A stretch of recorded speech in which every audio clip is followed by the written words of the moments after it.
Bonjour et bienvenue dans ce webinaire du Leader Connecté organisé par Parlons RH. Nous, on est de Thomas. Le Leader Connecté, une petite anecdote peut-être pour commencer votre matinée. Quand je parle avec les clients de chez Thomas et on se demande à quel point est-ce que vous vous sentez connecté, comment ça va la connexion chez vous dans l'entreprise. Il y avait un manager qui me disait: on est comme une famille ici, donc on est vraiment connectés. Ensuite, on a nos groupes WhatsApp, on partage, etc. Et puis, quand tu parles à l'équipe, il y a une autre histoire qui sortait. Donc, est-ce que tu as fini le projet? Quand est-ce que ça arrive là? Donc, la connexion, plusieurs définitions. Nous, on va vraiment regarder aujourd'hui avec vous qu'est-ce que c'est la connexion au travail et qu'est-ce qui est un leader connecté. Repenser ce lien humain. Évidemment, je ne suis pas là seul pour vous expliquer cela. C'est pour ça. J'ai pris des renforts. Céline, bonjour. Bonjour Steve, je suis ravie d'être là avec toi aussi et puis de vous rencontrer tous ce matin. Voilà, bienvenue pour ce temps d'échange et de discussion. En tout cas, on vous présentera des éléments intéressants sur le leader connecté. Alors peut-être on se présente très rapidement. Je fais partie aussi de l'équipe Thomas, dédiée à la France, sur la filiale française. Je suis la formatrice effectivement pour tous les pays francophones. Et ce qui moi me touche particulièrement sur ce sujet, c'est que j'ai travaillé 18 ans en ressources humaines, 10 ans sur la partie plus accompagnement. Et le fait d'avoir pu voir ce qui isolait les managers, les leaders, et puis voir ce qui reconnectait aussi, ce qui les reconnectait à leur équipe, ça fait partie de ce qui me motive aujourd'hui pour vous parler de ce sujet sur Parlons RH. Merci Céline d'être là avec nous. Moi, c'est Steve. Je suis account executive chez Thomas, donc je travaille avec nos clients. Je regarde les projets, comment est-ce que les solutions de Thomas peuvent répondre à leurs besoins maximalement. Une histoire dans beaucoup de secteurs. J'ai travaillé dans le public, dans les ONG, dans plusieurs différents secteurs et toujours dans des équipes, évidemment. Et quelque part, ce qui ressort, c'est les mêmes challenges. Mais le mode de travail a changé quand même beaucoup. Donc ici, aujourd'hui, ça fait 7 ans que je suis dans l'espace RH, technologie. Et la technologie, c'est vraiment un levier pour commencer à changer comment on travaille au quotidien. Et donc, aujourd'hui, on va vous amener là-dedans pour le leader connecté, connecter les leaders, connecter les employés pour vraiment utiliser la technologie pour améliorer cette expérience humaine. C'est toujours le fil rouge dans ma carrière que j'essaye de trouver. Donc, bienvenue tout le monde. Il y a encore un nom ici, c'est Thomas. Thomas, ce n'est pas une personne, c'est le nom de notre organisation. Thomas, on est un acteur, je présente un peu l'entreprise en soi. On est un acteur déjà depuis 40 ans, leader de référence dans tout ce qui est sciences humaines, assessment, tests de personnalité, comportement, aptitude, etc. On est actif dans 60 pays mondialement, 11 000 clients partout. Et surtout, moi, je suis donc dans l'équipe commerciale de Thomas, mais les vrais cerveaux derrière, c'est nos équipes de psychologues, data scientists, une grande équipe qui s'assure que vraiment que tout ce qu'on fait, surtout ces jours-ci avec l'intelligence artificielle, se fait de façon éthique, avec du sérieux, avec une vraie validation scientifique. Et on est très fiers de ça. Et Céline, ton rôle chez Thomas Oui, donc effectivement, ce que je vous disais juste avant, donc moi je suis plus en soutien à la fois des prospects, mais aussi des clients que nous avons sur les pays francophones, avec bien sûr nos amis belges en premier. Hein, vous êtes, oui, la Dream Team. Bien sûr aussi sur les pays d'Afrique, le Canada, voilà, tout ce qui fait le lien avec la langue. Nous, sur la France, c'est vrai qu'on a plusieurs des clients dans tous les secteurs confondus, hein, dans le secteur privé et public, plutôt PME et grands groupes. Et puis voilà, notre force, effectivement, c'est de proposer des évaluations, ce qu'on appelle des tests psychométriques, des évaluations qui sont fiables, qui sont aussi rapides et accessibles à une grande majorité à la fois de gens certifiés, mais aussi de gens utilisateurs. Donc, c'est notre grande force. C'est un de nos grands atouts, en plus de la sympathie des équipes et de l'accompagnement qu'on peut proposer à nos clients. Voilà. C'est sûr, c'est sûr. Donc, on est heureux de vous accueillir aujourd'hui. J'espère que vous avez tous trouvé un petit café pour commencer la journée. On va quand même vous faire travailler un tout petit peu ce matin pour voir la connexion. Hein. On va essayer de définir un peu qu'est-ce qui freine vraiment la création de ce lien dans votre organisation aujourd'hui. Donc, on a mis quelques options. Est-ce que c'est simplement trop de travail, manque de temps, une culture qui est axée plus vers les résultats, les chiffres, le fin du mois que le relationnel, peur, jugement, les gens qui n'ont pas de confiance ou une absence de cadre ou d'outils, ou peut-être tout à la fois. Céline, qu'est-ce que dans tes échanges avec nos clients, qu'est-ce qui ressort pour toi? Alors, c'est vrai que le tout premier, hein, sur le manque de temps et la surcharge de travail, on l'entend un petit peu en bruit de fond, hein. C'est vrai que, les managers, les dirigeants sont surchargés, sollicités sur de multiples questions ou challenges. Pourtant, c'est un grand classique, hein. Mais, on sait aujourd'hui que, en fait, créer du lien, c'est pas une question de quantité, mais plus de qualité.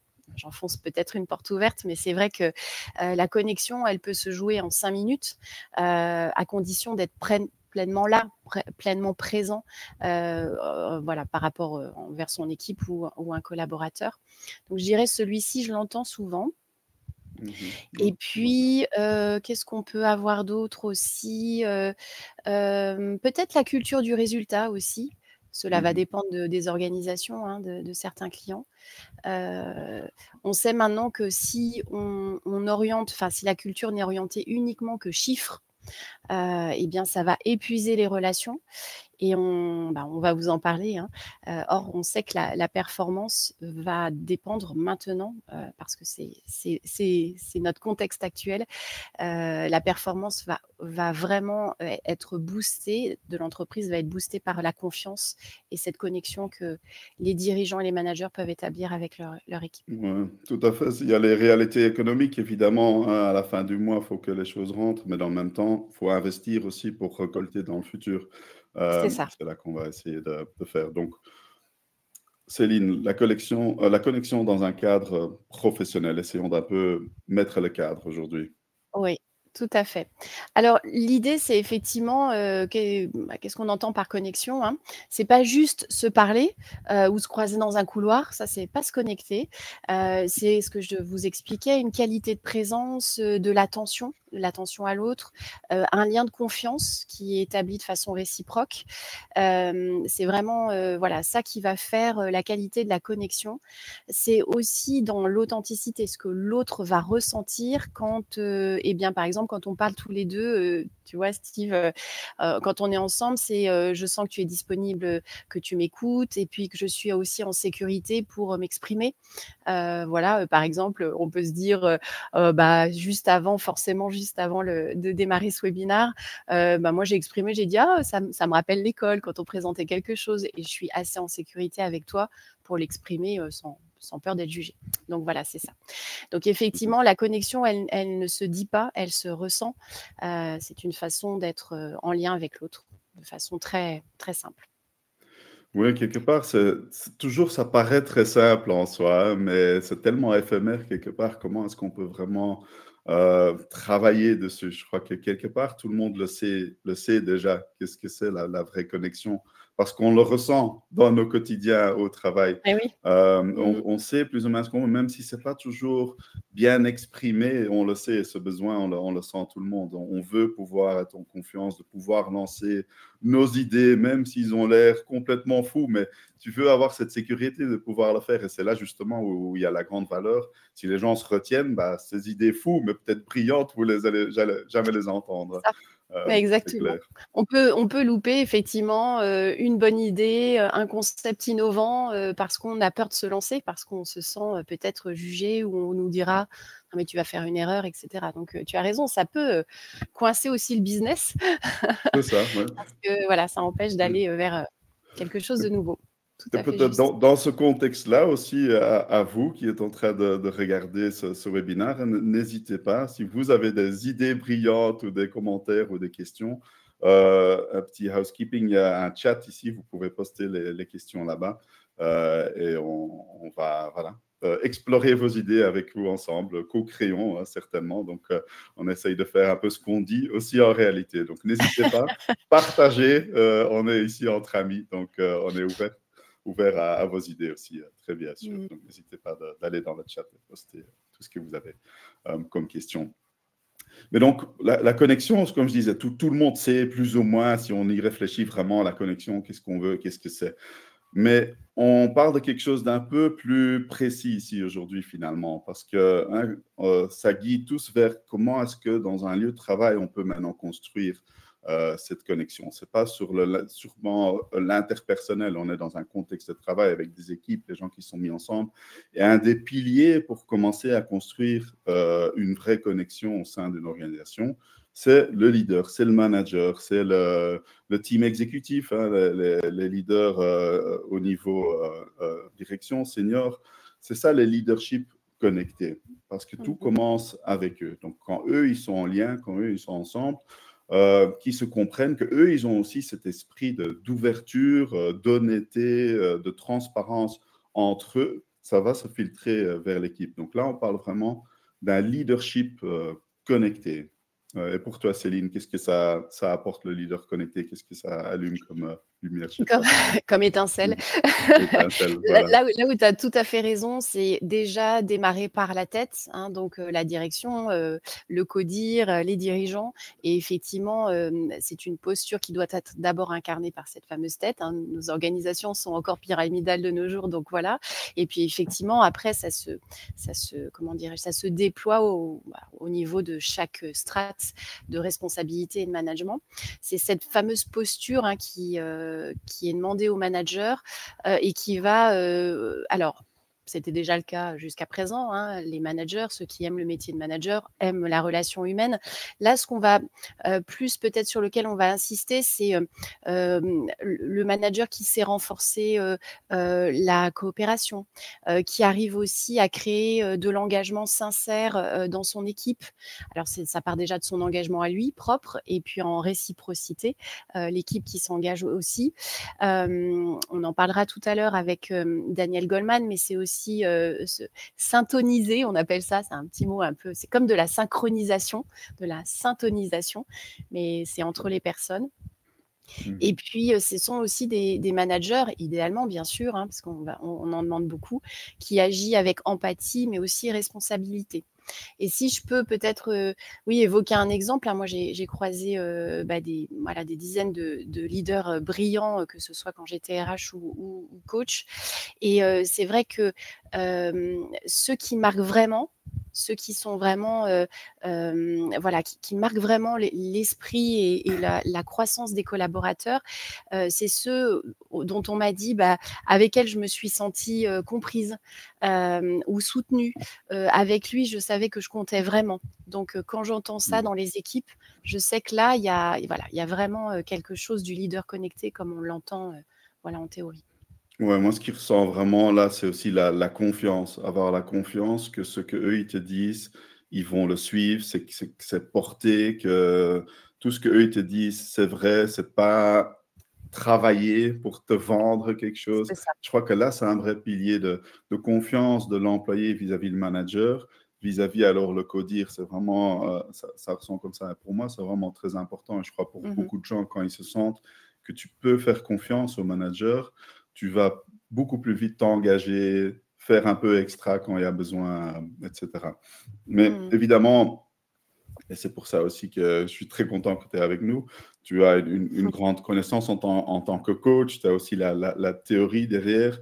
Donc, c'est peut-être aussi utile tu l'as déjà mentionné, hein, Daniel Goleman ici, les piliers du leadership connecté. Oui, peut-être que vous connaissez tous Daniel Goleman comme le grand ponte de l'intelligence émotionnelle. Ça fait partie des modèles, nous, qu'on suit forcément pour les tests d'intelligence émotionnelle qu'on a développés jusqu'à présent. Mais il a aussi écrit sur l'intelligence relationnelle ou l'intelligence sociale. C'est intéressant parce que ça fait partie de l'intelligence émotionnelle, bien évidemment. Et si on veut retenir les 4 grands piliers de ce que théoriquement fait l'intelligence relationnelle, qu'on soit leader ou pas d'ailleurs, hein, même entre nous, hein, entre collaborateurs. Donc le premier, c'est la résonance émotionnelle, donc c'est la capacité à ressentir ce que vit l'autre. C'est un petit peu une forme de connexion intuitive et immédiate Ça, c'est vraiment très archaïque, hein. Je pense que Mhm. même quand on était hommes et femmes de Cro-Magnon, on avait déjà cette capacité-là. Une attention soutenue aussi à l'autre. Donc, c'est être vraiment présent, sans distraction. Donc, on n'est pas en train de discuter et de faire Qu'on est sur son ses écran là WhatsApp. en train de Voilà. taper pendant que dans la réunion hein, que tu vas de temps en temps. C'est ça exactement, hein, ça on Mhm. se le dit souvent. Mhm. Bien sûr, le moins possible de jugement, même si on juge toujours. Notre cerveau nous a habitués à aller vite. Ça peut être des jugements positifs, mais des préjugés un peu négatifs. Donc l'idée, c'est que le manager qui a cette attention-là, il capte aussi ce qui n'est pas dit, ce qui n'est pas dit dans son interaction avec son collaborateur. Bon, bah, l'empathie, qu'elle soit cognitive ou affective, et les deux à la fois, pour permettre de comprendre les émotions, ce qui se passe chez l'autre, de pouvoir aussi y répondre de manière juste, appropriée. Si la personne arrive très émue, presque au bord des larmes, si on y va un peu trop fort en disant bah, écoute, ressaisis-toi, mouche-toi et puis vas-y, voilà, c'est un petit peu compliqué pour la personne en Bien face. sûr. Mhm. Et puis, ce qu'on appelle cette fameuse synchronisation comportementale, la syntonisation, c'est le fait de savoir s'adapter comme ça, assez spontanément et subtilement, que ce soit dans le ton, le rythme, la posture. Si la personne en face est un peu down, si on Mhm. est là en passant, tu vois, en passage en force, bah, c'est pas très approprié. La personne se sent ni compris, ni entendu, ni accepté. Donc voilà, il y en a beaucoup d'autres, Mhm. mais je pense que ceux-là font partie des éléments sur lesquels il faut être voilà, assez attentif. Et l'idée, Mhm. bon, c'est là où c'est positif, c'est qu'on peut s'entraîner sur ces éléments-là. Ce sont des choses sur lesquelles on peut se développer. Donc, ça met, ça met un peu Ouais, d'espoir. Déjà, prise de conscience, la première chose, hein, moi, c'est ce que je dis en tant que coach, 50% du chemin, 100%. c'est d'abord, voilà, Mhm. j'ai conscience de où j'en suis sur ces 4 éléments. Est-ce que c'est Mhm. plutôt facile? Est-ce que c'est un peu plus complexe? Et après, je m'entraîne, je développe certaines capacités. Tout n'est pas inné et tout ne doit pas être à 100% dès le départ, hein. Donc, Ouais, je crois que c'est la ça, même c'est chose. vraiment le point clé, hein. Il y a les gens qui sont un peu naturellement plus comme ça, qui sont plus empathiques, qui ont ce sentiment, qui ont ça en eux. Et ça, c'est magnifique qu'on a des managers et des employés, des collègues comme ça. Mais on n'est pas tous comme ça. Donc, Non, comment est-ce qu'on c'est donne des leviers, comment est-ce qu'on donne des outils aux gens? Comme tu dis, ça commence tous avec une prise de conscience, d'être plus confiant, de faire un peu plus attention. Ma collègue, elle rentre au boulot, ou je vais en visio hein, dans le temps de travail hybride. Et tu vois, peut-être fais un petit peu plus attention au comportement, il y c'est a ça. un sourire ou non, des choses comme ça. Pour des gens, ça va venir très naturellement, et pour des autres gens, et moi je me calcule là-dedans aussi, il faut être très conscient, il faut le faire plus consciemment. Mais ça s'entraîne, comme tu dis, quand on le fait, quand C'est on est plus conscient.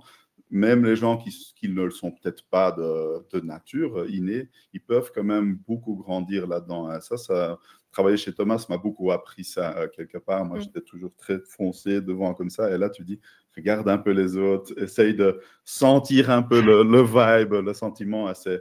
À nouveau, ça C'est paraît vrai. très simple, mais il faut avoir ce sentiment, cette perception, c'est sûr. C'est tout à fait vrai. Beaucoup de valeur de voir un peu ce cadre-là. Euh, Maintenant, on peut dire la connexion, leader connecté. Pourquoi est-ce que ça devient un point tellement clé maintenant, hein? Parce que nous, chez Thomas, on a vraiment identifié cela comme un des plus gros challenges maintenant au travail. C'est pourquoi est-ce que c'est maintenant un topic clé, le leader connecté. Et c'est pour voir vraiment, et vous, si vous êtes en fonction de RH ou encadrement ou manager d'équipe, c'est de plus en plus difficile d'être manager parce que non seulement les managers sont déconnectés, les équipes sont déconnectées. Donc, c'est quelque chose, le monde de travail a tellement changé. On travaille de plus en plus en hybride, donc il y a plus ce lien humain naturel presque parce qu'on se voit tous les jours, hein. Déjà, on ne le fait pas, c'est toujours à travers d'un écran. Et pour moi même, je crois que ça a un impact sur nos cerveaux parce que je me souviens post-Covid, il y avait notre bureau, ils étaient aux Pays-Bas, moi j'étais en Belgique. Et donc même post-Covid, lockdown, même là, ça a pris un an avant que j'ai revu des collègues face à face. Et mon cerveau ne captait C'est pas de ça. les voir en 3D comme ça. C'était très bizarre pour moi de juste perception de ça. Mais donc ça montre à quel point cette vie digitale nous a changé quand même aussi, et à quel point on doit vraiment être conscient qu'on ne parle plus juste de la connexion comme on en parlait avant, autour de la machine à café, des choses comme ça. On est vraiment dans Oui. un crise des liens, je crois. Et tout est digital, mais ça fait aussi un peu une surcharge digitale. Donc là, on est aujourd'hui, on sait que c'est tellement important, on sait que les gens ont besoin d'outils, ils ont besoin d'appui, on ne peut pas tous être méga en pâte, mais donc comment est-ce qu'on fait, pourquoi est-ce que c'est le point clé? Donc ça, c'est vraiment quelque chose à être très conscient, je pense. Ouais, tu as raison. En fait, c'est tous ces changements-là qui ont fragilisé les repères du management et du leadership, hein. C'est compliqué. On ne sait plus faire, hein. On avait nos repères avant.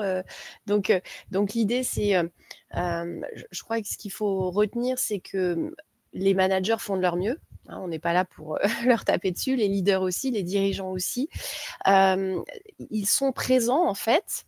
La plupart d'entre eux sont présents, mais un peu en surface, un peu absents de la relation, hein, parce qu'il y a d'autres choses qui se jouent pour eux, parce qu'ils sont ultra Pression. sollicités sur de nombreux sujets, et voilà, c'est ça. Donc c'est Mhm. normal aussi.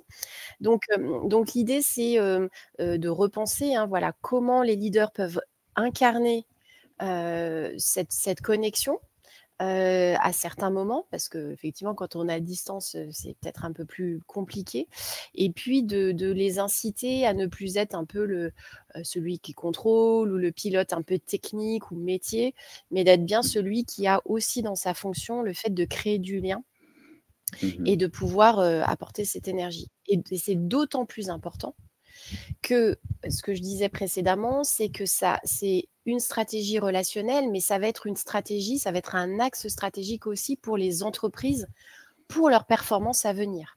Parce que sans ce lien-là, parce qu'on est tous nous, les hommes et les femmes, on a tous besoin de créer de la relation. Si on ne crée pas cette relation-là, eh bien l'entreprise, les organisations auront du mal à perdurer économiquement. Donc c'est un levier stratégique en soi, hyper important. Oui, on le voit aussi, on veut garder les bons éléments et ça devient de plus en plus difficile, hein, la rétention, la durée d'un employé dans une organisation, elle devient de plus en plus courte quelque part. Et c'est une des raisons aussi de cette déconnexion totale qu'ils vont essayer de chercher autre part, pour souvent trouver que c'est pas beaucoup mieux là non plus. Donc il faut vraiment, c'est un problème stratégique, comme tu le dis très clairement. Et on en parlait on en parlait déjà un petit peu, hein, quelque part. Je crois que le travail d'un manager est devenu vraiment très difficile. Je crois que dans toutes les organisations, c'est devenu le poste le plus clé, le middle manager, un peu comme on dit, hein, les gens qui doivent communiquer des décisions difficiles du CODIR, qui doivent connecter une équipe, qui doivent trouver les bonnes personnes, qui doivent garder les bonnes personnes. C'est un challenge énorme. Et quand on parle de déconnexion, bah évidemment, ce n'est pas juste les employés, les membres d'équipe qui déconnectent. Les managers eux-mêmes, c'est aussi des membres d'équipe, bien sûr. C'est aussi des humains avec des besoins. Et donc, eux, ils se déconnectent aussi. Et c'est souvent oublié, quoi, quelque part. À ce niveau de manager, c'est que t'es manager, tu n'as qu'à gérer, etc. Et leur besoin de connexion, d'être entendu, elle part un peu sur le côté parce que voilà, ils sont managers, ils n'ont qu'à faire avec. Et je crois que c'est une erreur énorme. Voilà, prendre sur eux, hein, tout à fait. Ouais, ils le prennent sur eux, et même pour eux, cette confiance de pouvoir dire cela aussi au codir, etc., que justement la pression est trop, elle est beaucoup plus élevée que d'un employé de dire ça à son manager. Donc, je crois que c'est vraiment un énorme challenge. Et donc, il ne faut pas juste nous croire, nous, hein. Il y a des études bien ciblées là-dessus. Quand on parle de l'engagement des managers, qui est-ce qui se sent encore engagé? Selon l'étude Gallup, il n'y a que 27% des managers en 2024 qui se sentent engagés. C'est vraiment, allez, c'est ridicule presque, un tellement bas chiffre quelque part. Et c'est surtout de plus en plus important parce que, comme on dit, ce n'est pas juste le manager qui est déconnecté, mais l'impact qu'un manager déconnecté peut avoir sur son équipe. Je crois que c'est ça surtout le challenge. Donc, on a 21% de salariés à l'échelle mondiale qui se sentent engagés, donc encore moins d'un manager. Et quand on voit cette étude, le manager, c'est le levier principal parce que j'allais juste être très belle, j'allais dire 70%, mais donc 70 pour les amis français. Oui, Le manager influe jusqu'à 70% de l'engagement de l'équipe. Donc, si on pense de levier stratégique, où est-ce qu'il faut focaliser?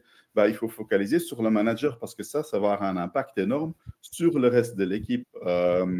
Et donc, je crois que là, les gens oublient parce qu'on fait employee engagement et on regarde à nouveau les employés et faire quoi. Mais si on veut vraiment avoir un impact le plus rapide que possible, c'est au manager, en fait, qu'il faut faire attention.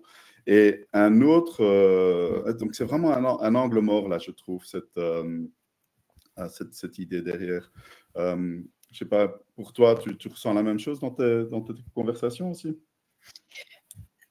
C'est vrai, tu as raison, Steve. L'idée, c'est que on parle toujours du désengagement des collaborateurs hein, sur le terrain, mais effectivement, on ne voit pas qu'il y a aussi toutes les couches de management qui peuvent être aussi fragilisées. Et c'est ce qu'on voit, hein, c'est l'hypercharge mentale. Extrêmement, extrêmement sollicité mentalement sur de nombreux sujets, avec la pression des délais, la pression du temps. Des injonctions paradoxales aussi parce qu'on leur demande d'être fort, mais aussi de montrer leur vulnérabilité, d'être structuré et en même temps d'être agile. Donc compliqué pour eux de se positionner. Et puis parfois voilà des rôles un peu hybrides hein, où on vous demande d'être très opérationnel, mais en même temps d'avoir une vision stratégique. Alors est-ce que ça se passe de la même façon pour les leaders, c'est-à-dire les dirigeants, ceux qui ont, parce que Jenny pose la question dans le chat, est-ce qu'on fait la différence entre manager et leader? Oui, on le fait. On n'a pas de chiffres extrêmement précis sur les leaders en soi, voilà, mais on sait déjà qu'au niveau des managers, c'est compliqué. Et on sait, voilà, quand on est coach, on sait que voilà, si le manager ne pourra pas aller plus haut que son codir et que son codir que le leader ou le patron, le dirigeant. Donc, si on n'a pas commencé à la tête, voilà, c'est compliqué. Oui, donc tous ces éléments-là ah pardon, et juste pour finir, juste pour dire que ces 3 éléments-là, enfin il y en a d'autres, hein, complétés par le fait qu'il y a un stress chronique qui va altérer les circuits neuronaux et les circuits sociaux du cerveau, c'est ça qui va empêcher aussi l'attention à l'autre, la capacité à créer du lien.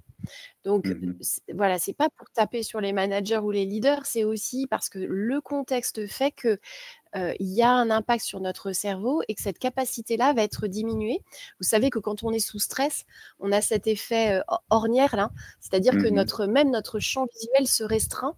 Eh bien, c'est la même chose pour les autres aptitudes, les autres capacités, dont la capacité sociale et relationnelle. Donc compliqué de gérer, d'être empathique, d'être dans l'écoute et d'être dans l'attention si on a tout ça déjà qu'on porte sur nos épaules.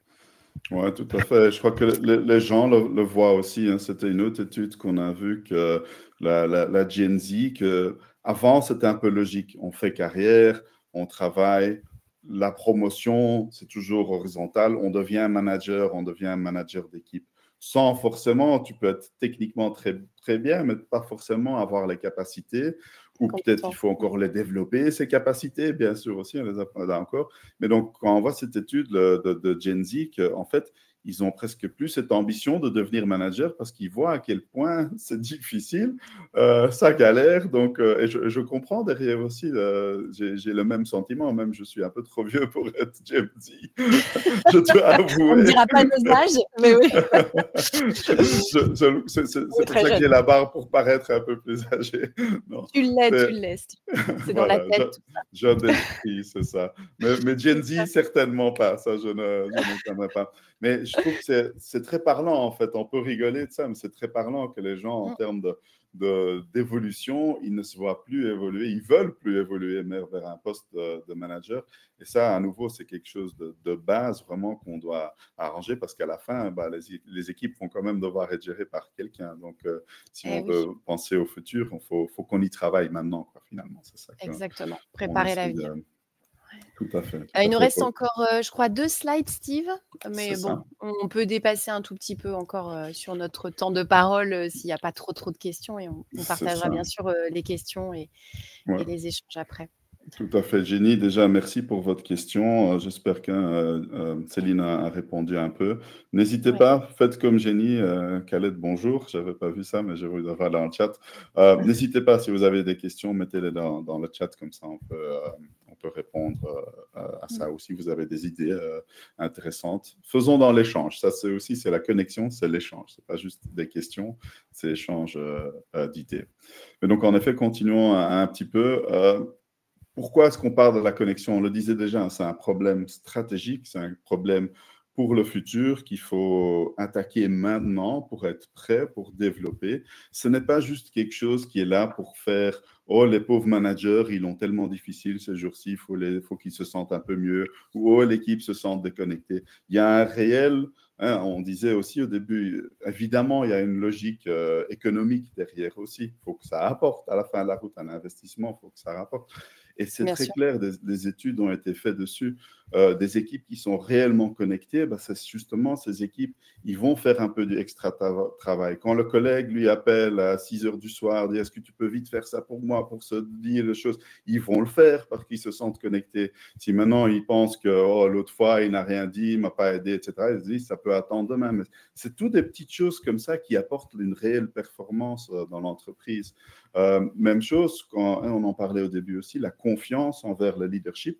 Si on sent que les décisions et les programmes communiqués par le leadership, ce n'est pas du spin marketing, essayer de vendre quelque chose, mais c'est quelque chose avec une vision réelle derrière, ben les gens vont se mettre derrière. Et ça, c'est quelque chose qui est beaucoup, beaucoup trop ignoré encore derrière. Ce n'est pas juste un petit nice to have, quelque chose pour faire sentir bien les gens, c'est quelque chose qui va avoir des réels résultats à la fin de la route. Oui. Ouais, c'est sûr. Tous ces petits détails qui ont leur importance et qui, au bout, bah, voilà, soutiennent la croissance de l'entreprise, c'est exactement ça. D'ailleurs, d'un point de vue neurosciences, voilà, neurosciences sociales, on voit bien qu'effectivement, le regard, l'écoute active, le fait d'avoir mis en place, enfin, d'avoir mis en place les conditions pour se sentir, pour que les équipes se sentent appartenir, soit à l'équipe, soit à l'organisation, bah, ça active dans le cerveau des mécanismes assez puissants d'appartenance. Donc voilà, c'est des petites choses qui vont faire voilà, ce sentiment d'appartenance. Et comme tu le disais, s'il y a besoin de travailler à la dernière minute sur voilà, une présentation à faire ou je ne sais quoi, ou un dossier, les gens qui se sentent engagés vont le faire vraiment de façon plus facile. Et le deuxième point, ce qui est intéressant de savoir, c'est que les leaders qui sont présents et qui ont une bonne régulation émotionnelle vont déclencher des comportements contagieux, vont activer des comportements contagieux positivement au profit de l'équipe. Donc, du coup, le niveau de motivation, le niveau de coopération, la sécurité aussi psychologique va augmenter de fait. Donc, comme tu le dis, c'est pas un petit bonus émotionnel où on se dit « Ah, bah, il est super sympa ce patron » ou « J'adore l'écouter ». Ça va vraiment avoir un impact voilà, sur la performance globale de l'entreprise. Oui, même une équipe connectée qui est dans le positif, qui veut avancer, même ça peut être contagieux envers les autres équipes qu'ils touchent. Et vice-versa aussi, hein, une équipe qui est très pessimiste, très négative, ça se renforce aussi. Donc, essayons de renforcer le positif pour accroître, parce que ça peut devenir une ambiance très toxique aussi. On a sûrement tous déjà vécu dans certaines organisations, donc ça peut juste être un cercle vicieux que vertueux. Donc, Oh oui, c'est un peu à nous de décider dans quelle direction ça va aller. C'est une décision consciente à prendre aussi.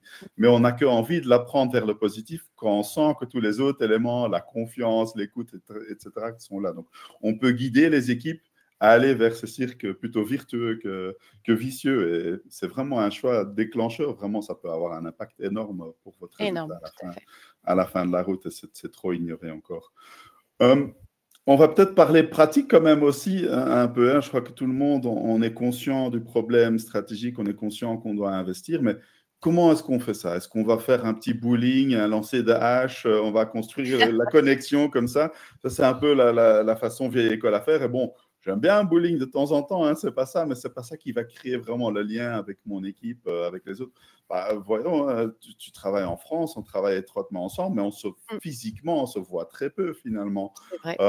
Donc, ce n'est pas un bullying une fois par an qui va nous rapprocher finalement. Hein. Il y a des autres choses derrière. Et même chose pour les leaders qui gèrent des équipes hybrides comme ça. Comment est-ce qu'eux, ils peuvent garder un peu ce touche? Donc, on vous propose quelque chose de très pratique pour actionner aujourd'hui et commencer à faire pour voir vraiment comment est-ce qu'on construit maintenant cette connexion d'une façon moderne pour ce jour-ci, que les gens acceptent aussi parce que c'est dans leur quotidien. Donc, une de ces choses, c'est par exemple un scan relationnel, hebdo ou régulier en tout cas. C'est un petit scan, hein, on va pas parler de questionnaire, de passer des heures dessus, mais c'est des simples choses. C'est pas juste un one-to-one, un meeting comme ça, comment ça va. Et finalement, on parle quand même, j'allais à nouveau dire 90%, mais 90% des résultats, qu'est-ce que tu as fait cette semaine, etc. Non, c'est est-ce que tu t'es senti écouté cette semaine? Est-ce que tu as eu des échanges de qualité avec ton manager? Des mini-sondages comme ça, et on peut voir comment ça évolue. Comme ça, c'est déjà des choses comme ça. C'est très important. Hein. C'est une des choses chez Thomas aussi hein, qu'on offre dans notre mesure de connexion, des mini-sondages comme ça, très rapides, réguliers, pour avoir beaucoup de valeur. Et pour les managers, pour les personnes même aussi, d'avoir un œil sur l'évolution aussi et de voir travailler en prévention aussi. Est-ce que ça commence à décaler? Et ne pas attendre que c'est complètement décalé parce que souvent, c'est trop tard en ce moment-là. Eh oui. Après, on n'est plus sur du curatif et on intervient. Après, voilà, c'est plus compliqué de renouer la confiance, le niveau de confiance. Il y a le feedback miroir, effectivement, en deuxième proposition qu'on voulait vous faire. Il y en a plein, hein, des solutions, des options. Et le feedback miroir, c'est une méthode de feedback qui est basée en 3 temps, 3 questions. Le premier, c'est demander, dire ce que j'ai compris de ta situation, si on devait travailler comme ça tous les deux. Ce que j'ai perçu aussi dans ta posture lorsque tu es venu me parler de ton problème ou de ton contexte. Et puis la troisième question, c'est ce que je te propose ou c'est encore mieux, qu'est-ce que je ressens en tant que manager ou dirigeant lorsque tu es venu voilà, me solliciter. Et ça fait vraiment déjà travailler le leader sur voilà, tout ce qu'il peut intégrer comme élément non verbal, entre guillemets. Et puis, c'est intéressant aussi, ce feedback, il est très intéressant pour le collaborateur qui vient solliciter l'autre. Ça le fait grandir dans sa posture. Donc, les deux grandissent. C'est pour ça qu'on appelle ça le feedback miroir. Troisième point, la cartographie de la qualité du lien. Donc, c'est un petit peu comme le scan relationnel, mais dans une équipe. Donc, ça peut être soit l'équipe note ou positionne sur un graphique, voilà, les éléments qui sont en lien avec la connexion dans l'équipe. Alors, on peut dire généralement qu'on vient noter la confiance, la clarté des échanges, clarté des interactions, et puis le soutien. C'est souvent les 3 choses qu'on vient évaluer. Et ça peut se faire très, très vite. Début d'une réunion d'équipe, à certains moments spécifiques, sur un post-it, sur un paperboard. Voilà. Et souvent, on le fait, nous, en coaching d'équipe, quand on accompagne des équipes, mais c'est tout à fait utilisable par un manager dans le quotidien. Ça aussi, ça apporte beaucoup de transparence. Ça montre effectivement que le manager ou le dirigeant prend conscience, en tout cas, a à cœur d'entendre quelle est la note. Et parfois, la note n'est pas bonne parce qu'effectivement, il y a des hauts et des bas. Les équipes, c'est pas toujours tout va très bien. Et c'est pas grave. L'important, c'est de l'entendre et de voir ce qu'on peut mettre en place pour regarder tout ça. Puis le dernier, qu'on soit dans le temps, qu'on soit pas trop coincé. Vas-y, je te laisse avancer. On a encore 6 minutes, ça va aller, je crois.